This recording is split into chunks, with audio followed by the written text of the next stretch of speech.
નમસ્કાર મિત્રો, સ્વાગત છે તમારું મિની વ્લોગમાં। તો વાડીએ અડદ કાઢવાના હતા એટલે પહોંચી ગયા છે। શિવો પણ સાથે છે। શિવો ટ્રેક્ટર ચલાવે છે। શિવો થાકી ગયો એટલે નાળિયેરી નીચે બેસી ગયો। આંબાની નીચે બહુ મજા આવી ગઈ શિવાને। કેરી જોઈને ખુશ થઈ ગયો।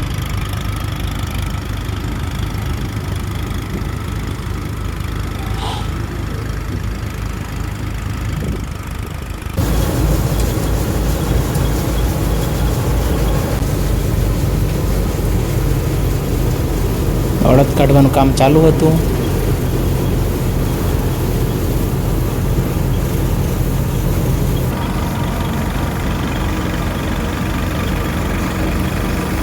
વિડીયો ગમ્યો હોય તો લાઈક, સબસ્ક્રાઈબ